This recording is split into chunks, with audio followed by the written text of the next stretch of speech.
The system thinks you're stupid. They think you're morons. And I'm about to cover one of the biggest examples of this in modern history. One of the biggest hoaxes I've ever seen. Anyone who's followed the news for the last few decades, anyone who's researched admitted mainline history, knows that al-Qaeda was CIA created with the backing and support of the Saudi Arabians and the Israelis, as well as Pakistani intelligence. Zbigniew Brzezinski's written 2 books bragging that in '79 they created the group, had them attack the Russians to get them to then invade Afghanistan so that the Soviets could have their, quote, Vietnam. This is a fact.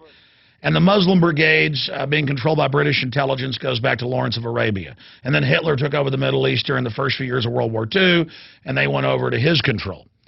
But the hoax is that in the attack against the Serbs to take over Serbia, it was admitted al-Qaeda and Osama bin Laden running those operations. And then NATO came in and bombed all of Serbia, and they were forced to give up 1/3 of their land, basically to Albanian-backed Muslim rebels who were calling themselves al-Qaeda. Then, of course, we have the attacks of 9/11 and the Newsweek headlines about hijackers trained at U.S. bases, and the dean of the Defense Language School coming out and saying that they were trained at U.S. bases. And then you have the Times of London as well reporting on the airlift of evil. Months after the Afghanistan war started, U.S. military and British military captured thousands of top al-Qaeda and Taliban commanders, and they would be ordered to release them and fly them out into Pakistan to start the next wave of destabilization. So al-Qaeda, on record, is a CIA/British/Israeli/Saudi Arabian creation. And they're used all over the world. And then you add to that Fox News, AP, last October 2010, reporting Anwar al-Awlaki, the guy they're now saying is more powerful than Osama bin Laden, trained in the U.S., ran the underwear bombing, the Christmas Day event, ran the Fort Hood shooting, ran the Times Square attack. The list goes on, the shoe bomber. He's always handling these patsies, and it turns out he's secretly hanging out at the Pentagon when he's been on the most wanted list and getting orders and having dinner with the Secretary of the Army and top brass while he's on the news as the head of al-Qaeda. Julie Kurtz joins us from Washington. You've got to be kidding me.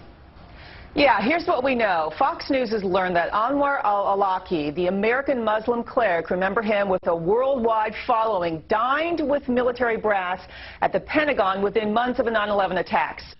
Now, you add to this hoax now that the openly Western-funded rebels in the east of Libya, and I'm not saying Gaddafi's a good guy. The point is the West overthrew Egypt and its own puppet to the east of Libya. They've brought down Tunisia.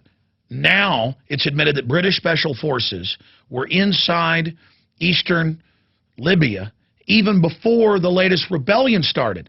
So al-Qaeda rebels, and it's admitted that the head of the Libyan rebels was trained by the CIA for decades in Virginia, and he admits that he's working with al-Qaeda. Al-Qaeda. And so I have to get up here and either say no to this hoax and expose the facts, or say I'm a bad American. Because I refuse to say that now al-Qaeda are freedom fighters and great people. I must refuse to be ignorant and not face the facts of history. But the average gullible person out there who buys into the system will make the decision to say, oh, I guess al-Qaeda is good. It's like 1984. We've never been at war with East Asia. And the next day, we've always been at war with East Asia. And if you pointed out that, well, you said we were at war with them yesterday, but we're not at war today, and that we were never at war, then you get arrested in that system.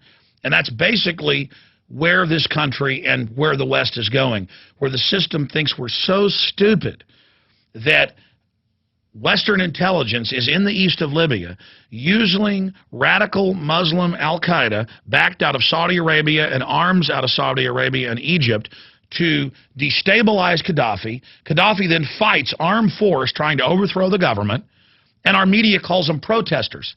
Protesters who had tanks and missile launchers and Western weapons. Oh, the poor protesters.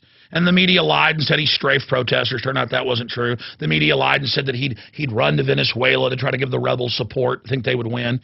It doesn't mean that there aren't groups in Libya who don't like the goofy dictator Muammar Gaddafi. But Muammar Gaddafi is independent and has tried to build a strong Africa outside of the New World Order. And that's why he must be brought down. He doesn't have an international private central bank running his country. They have their own central bank. And that's why the system is doing this. And they think we have no memory where they're telling us al-Qaeda is horrible, we've got to take all your liberties in America because they may attack you any minute. The end of the Bill of Rights, freedom is dead, America surrenders and gives up all its rights to Homeland Security to keep us safe because of al-Qaeda. But then al-Qaeda, who wants to overthrow the secular Arab leader, Gaddafi, is being brought in to do this, and then we're being told it's humanitarian and we've got to bomb them and attack them to protect them. I mean, think about it, folks. Anwar al-Awlaki, the #1 guy under bin Laden, secretly hanging out at the Pentagon.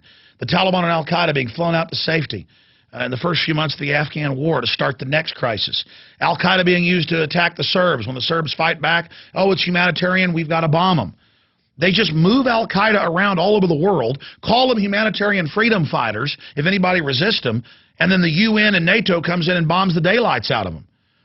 But at least with the attack in the 90s against Serbia, they went and got congressional authorization for force. At least Bush with his illegal wars, because they were still wars of aggression, but he went and got the Congress to sign off on it, wasn't engaged in that form of brazen treason. Obama, less than 48 hours after the UN gave that resolution to invade, openly, in front of everyone, he ordered the U.S. military to start bombing and firing cruise missiles when out in the open, the UN had given the order and Obama hadn't even consulted Congress. This is a huge issue that's taking place here, my friends, and I hope you'll research the fact that al-Qaeda is an arm of the globalists. Al-Qaeda is an arm of the New World Order. Al-Qaeda is a system that the New World Order uses to menace civilizations into giving up their liberties in the name of protection, and also to go stir up revolutions and wars to then pose as freedom fighters so the globalists have an excuse to come in and take over countries. This is 21st century imperialism. And al-Qaeda is the key set piece on this game of chess to bring us into the world government. They are a creation of the private banking cartels who are waging wars against the nation state and all basic liberties that defend the rights of the indigenous populations of the nation states. Al-Qaeda is CIA, is MI6, is Mossad, is Saudi Arabian intelligence. And they've caught British SAS dressed up like al-Qaeda shooting at police in Basra to get Sunnis and Shiites killing each other. I mean, al-Qaeda is the Swiss Army knife of destabilization. They are that magic go-to tool that's used to foment the crisis so the globalists have the excuse to offer the solution. We've broken down one of the biggest modern ongoing hoaxes in history, where you're un-American if you don't support the freedom fighters of al-Qaeda. Well, I don't support them, and I don't agree with what Ronald Reagan said about them, saying that they were founding father material. I don't like al-Qaeda. Now, you may hate me because I don't love al-Qaeda. I'm not going to apologize. I'm sorry. I hate al-Qaeda, and I hate their handlers even more. Ask yourselves, what are you doing in this time of great challenge? What are you doing to unlock minds?